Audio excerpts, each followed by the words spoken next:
Ang unang ingredients, kata. Ang sumunod na ingredients, talbos ng kalabasa. At ang pangatlong ingredients, tayan suso na tilitit. Ano bang tawag mita sa inyo, boys, ng suso na to? Ay, comment niya sa comment section po ng tawag sa inyo ng suso na to. Dahil ang nilutuin natin sa araw na ito ay ginataan suso with talbos ng kalabasa. Naulabay na ako ng mantika sa kawali dito at ginisa ko na rin ang bawang. At sinunod ko na rin yung sibuyas at sa kaluya. Puting sibuyas ang ginamit ko dito, guys. Kasi naubusan na po ng pulang sibuyas. Igigisa po lang yan hanggang saan wapas lang mamaamoy ng aromatics na pinagwelabay ko dyan. At pagkatapos niyan gisahin na mabuti, ilalabay na yung gusto. Pag ako'y inyong binoto, gaganda ang buhay mo. Ang bigas ay gagawin ko natin 20 ang kilo. Ang lahat ang kalsada ipasisimento ko. Kahit hindi nasira ay ipapaayos ko. Ang lahat ng ismota bibigyan ng trabaho. Mag-ipon lang ng sismis at kakahon na kayo. Ang lahat ng kungalan may libre na pusiso. Ang mga walang bisyo may libreng sigarilyo.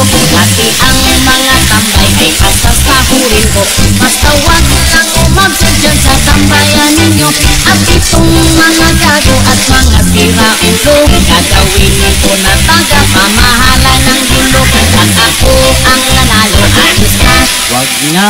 Pag ako ang nanalo, ayos na. Wag na.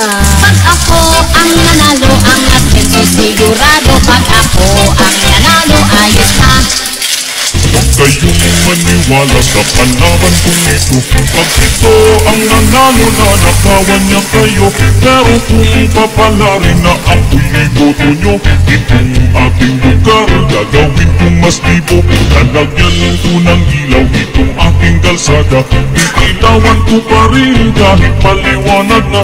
Ang bigas mong tig-20 gagawin ko yan na 15 hanggang sa ang lahat ng bilihin maging libre. Ang mga senior citizen lahat mabibigyan. Bibigyan ng 80,000 kada isang buwan.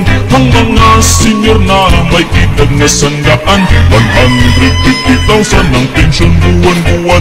Pag ako ang nanalo, ayos na. Wag na. Pag ako ang nanalo, ayos na.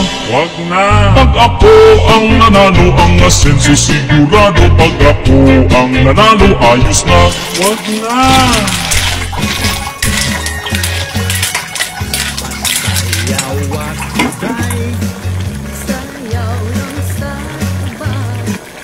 Thank you for watching.